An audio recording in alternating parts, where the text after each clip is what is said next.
Hello and welcome to this special edition of the Belmont Journal. We have State Senator Will Brownsberger in the studio with us today. Welcome, Will. How are you? Good, thank you. So I think today we'll be getting some updates from you on the governor's vaping ban, the school funding formula, and also public transportation. Does that sound good? Sound like a few areas worth talking about. All right. So, in terms of vaping, there have been, as of October 1st, the CDC counts some 1,080 vaping-related illnesses and 18 deaths. The deaths have received an awful lot, well, the deaths and hospitalizations have received an awful lot of publicity in the media. And I think we've actually had one death in Massachusetts now, sparked a great deal of public concern. The governor has imposed a 4-month ban on the sale of vaping products, which some people feel good about. Some businesses are complaining this is putting them under.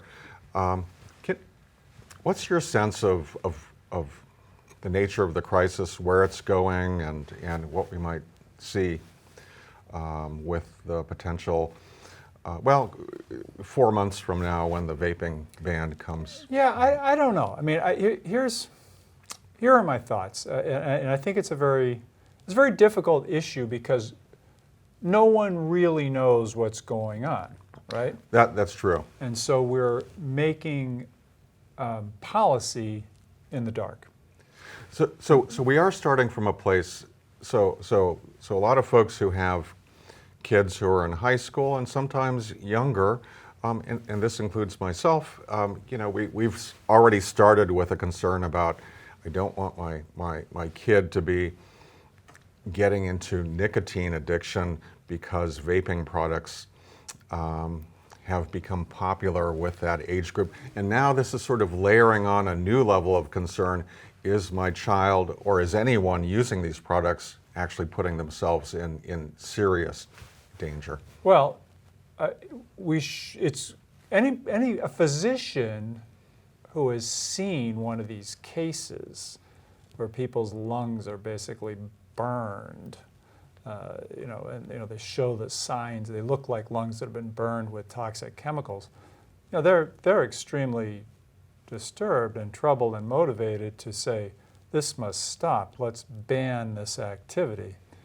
But as a public policy response, we have to say, well, we're not actually going to stop people from vaping by banning it, right? Right, that's true. And what we will do is stop the most reputable sources of vaping because they're going to comply with the law wherever they are, places that are selling legal things.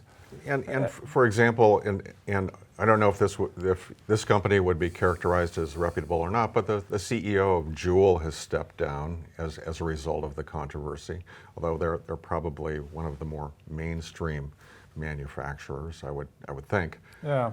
So I as someone who's thought a lot about drugs and drug policy, I'm extremely conscious that everything we do has unintended consequences.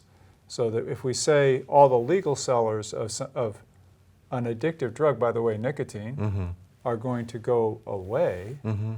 then that means that the illegal sources are going to come into prominence. And so people are going to be purchasing their stuff from other places. It's never been legal to sell these products to people under 21 anyway. That's right. And so the fact that kids are getting these products indicates they're getting them, from somewhat illicit sources. To the extent, then they're going to go further in that direction now.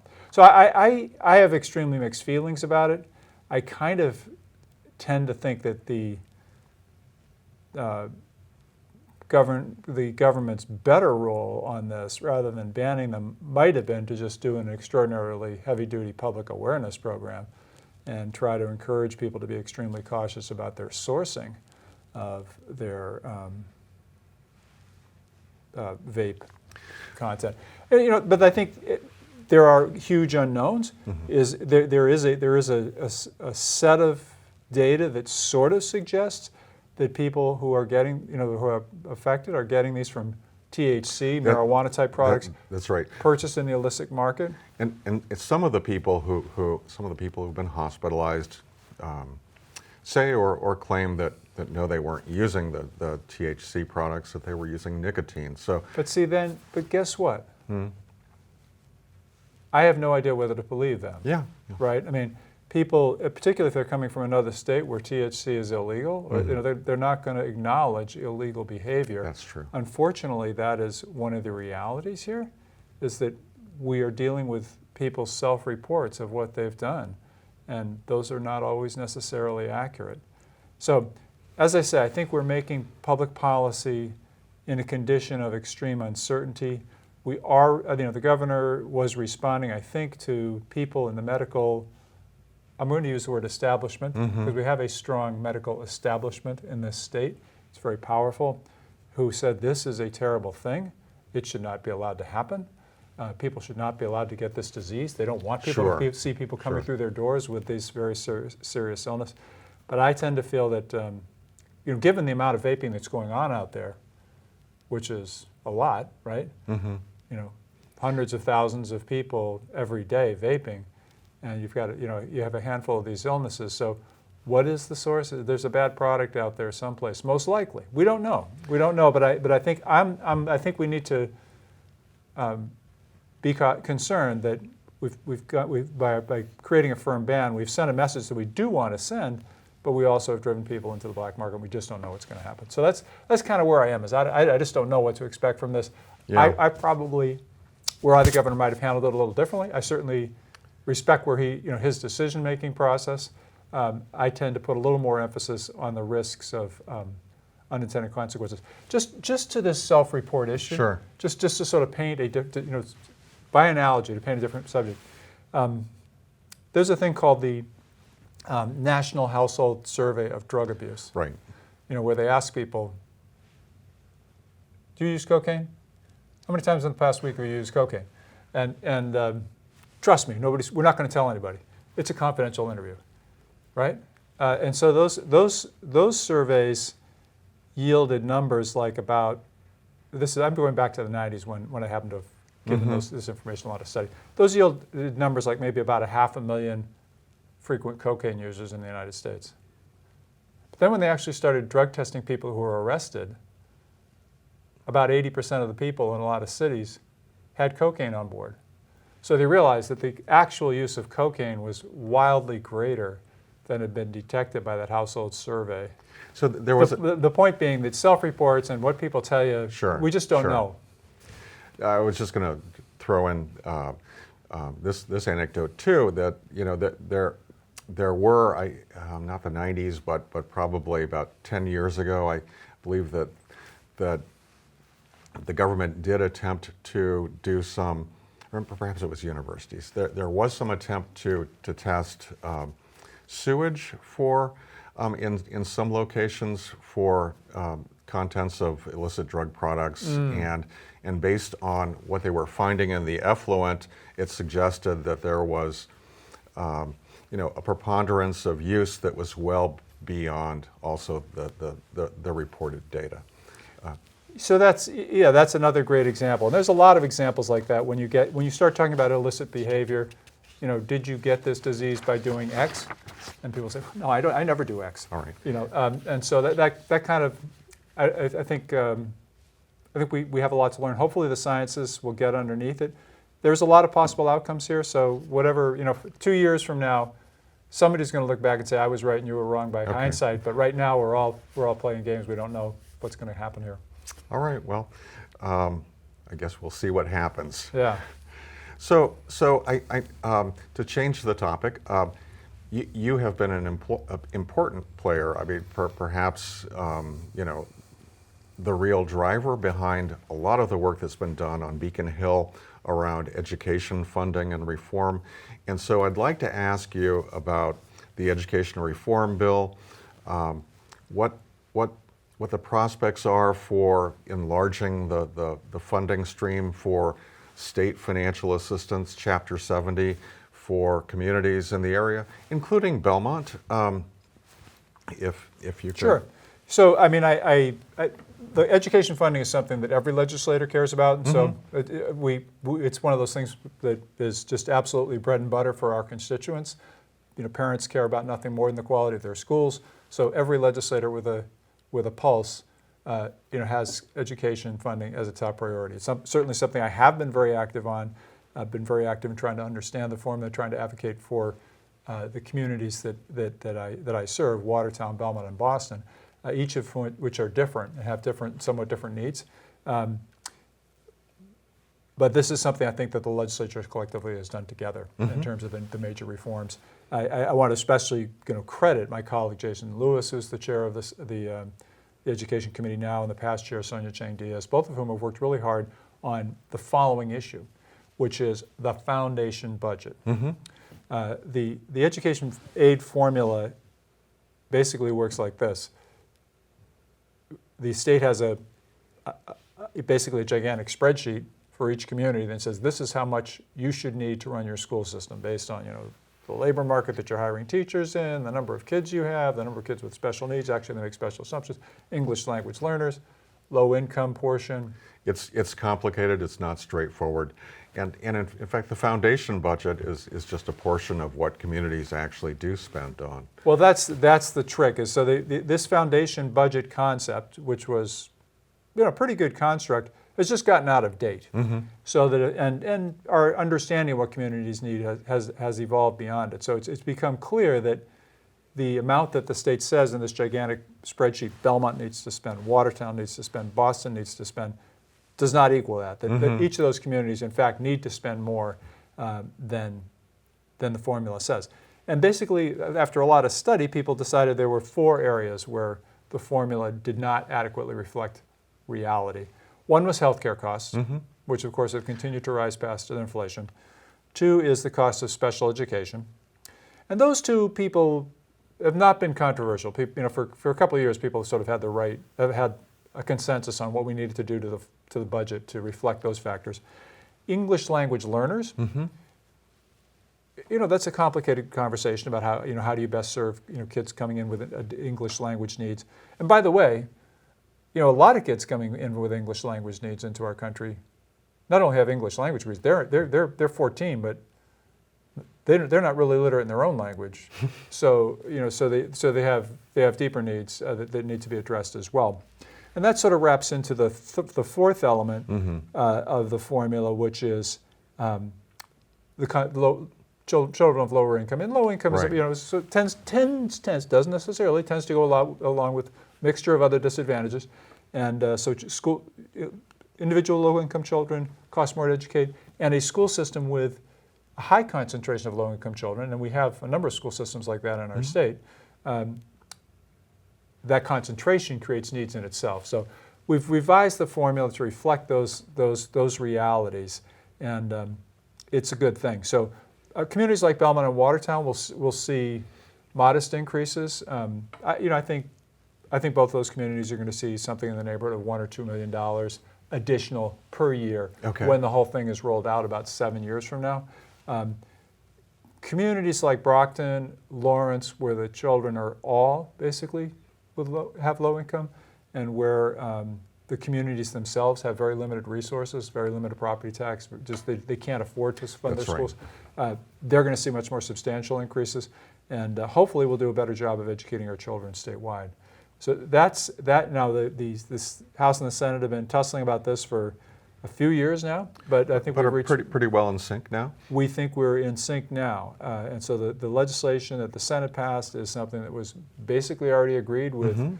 Leadership team of the House, the Senate President, and the Speaker stepped up and introduced it together, and so I'm very hopeful that not only will the House pass something very similar to what we did, but at the end of the day, we'll put something on the governor's desk that is very similar to what we've already done. So what's your sense of the time frame?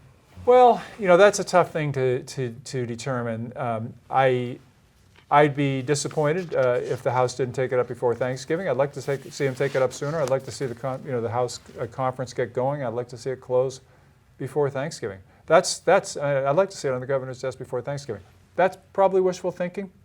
I wouldn't be surprised if it took a little later into November for the House to act, and then the conferees take it through into the new year before they sort of get to work over the vacation and the holidays, do something early in the new year. So I would say sometime between November and February. But it is something likely to happen. Oh yeah. Okay. Oh yeah. No, I think everybody's extremely committed to it. This is something that passed the Senate unanimously, and what we passed unanimously was not very different from what came to the floor last week. Well, so that's great to hear, and I know a lot of communities, including Belmont, which is not one of the perhaps income disadvantaged communities, but a lot of communities will definitely be looking forward to that additional funding, as we will too. Every in Belmont. single community in the state will receive additional funding as a result of this formula. By the way, let me just pick up one thing before we leave it. There is a reality out there, which is called the state only has so much money, and this plan will over time, entail committing a larger and larger chunk of the state's available resources to education. Now, that's something that we have sort of consistently wanted to do, and I think are going to consistently feel good about doing. But if there's a huge recession, things may slow down. Some people think that we're on the cusp of a slowdown. Well, and we will see. We will see, but there's a lot of will to meet these commitments, and so I'm hopeful we'll be able to do it. And Massachusetts is doing pretty well. Massachusetts is doing very well economically. We're blessed by that. All right, Will. So if we could talk quickly about public transportation. Yeah. This is something that I know your constituents are constantly hearing from you about. I appreciate your updates. The red line, it looks like it's finally, it's been a problem over the summer. There's been... They had an accident. It took them a while to recover from that. That destroyed a lot of expensive equipment. It just was the worst possible thing that could happen. I mean, if they're going to have a train derail, it has to happen right next to the switch box that controls the signals all up and down the southern part of the red line. I mean, it really was it's an extremely unfortunate thing for everybody. So I hope they've moved that switch box. Well, they have moved it. They have moved it in replacing it. I mean, the question is, why did you have it right next to the tracks? Well, you don't expect trains to derail, but it's not what you're banking on. But all of that has been, exhaustively studied. It's complicated, maintenance failure as to what happened there. Bottom line is, we are going to have new cars on the red line in 2022, 23, and it's going to be a whole new red line. Tracks, power, signals, cars, all new. It's a new subway, and it's going to be a lot better. So I believe that's happening, and I'm sure we'll have some bumps on the road as we roll that out. We already had a small bump on the road with the new Orange Line cars. It's a shakeout period, but I think people have a lot to look forward to on the subways, well, and on the Green Line as hear. well. Red, Orange, and Green Line are all going to be coming up. And there's some work taking place on the Green Line right now, which is leading to weekend closures and whatnot. They're spending they are now spending over $1 billion per year on state of good repair and modernization and expansion in a couple areas of transit. So that's spending. The Patrick administration, worked to bring it up. They were only at about $400 million. So over the past few years, we've more than doubled our transit spending, and that's going to show results over the next few years. So I'm very hopeful about that. That's great to hear. I know that there are some other areas in which you've also focused on public transportation, including, it looks like the bus lane in Mount Auburn. Has that become a permanent? That's permanent. The city of Cambridge has made that decision. They're going to keep the bus lane. We should see fresh paint going down there. People have been noticing, the paint's a little eroded. That's coming back, and so that's a permanent fixture. And this is something that's been a success. It has been a success. It's been carefully evaluated before and after traffic conditions, and the buses go faster and the cars don't go much slower. That's the bottom line. And so it's thing to remember for everybody looking at that situation is sometimes you're seeing a line of cars next to a bus lane empty, but on average at rush hour through that channel there are more people in the bus than there are in the cars. Just one of those buses going through is worth about 3 light cycles worth of cars. And moving people out of the cars is, I think, one of the few ways that we have to really cope with just the crush of traffic that we have in the area. And in that regard, I do have a question about commuter rail. So for example, the Fitchburg line, from my perspective, I know that Belmont depends on that line, or at least a number of residents do.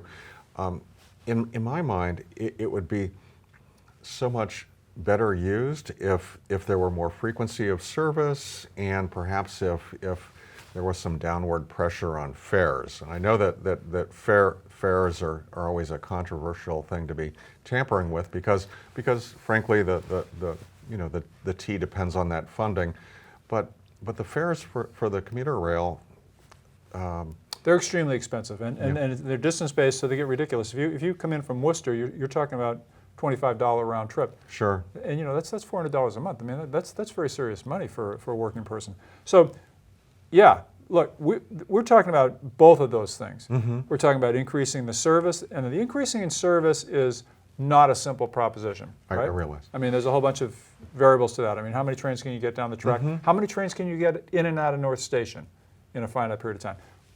There's MassDOT, and I'm part of the team that's overseeing that thing, the rail advisory process, are looking at how to increase service. So they're completing that analysis sort of along around now, rolling out results, talking at the board level about what we can do, what are the directions we can go to increase service. But I want to come to the other thing that you raised, which is fare cuts. T fares overall have more than doubled since 2003. Subway was $1 in 2003. It's $2.40 for a one-way ride now. That's a lot.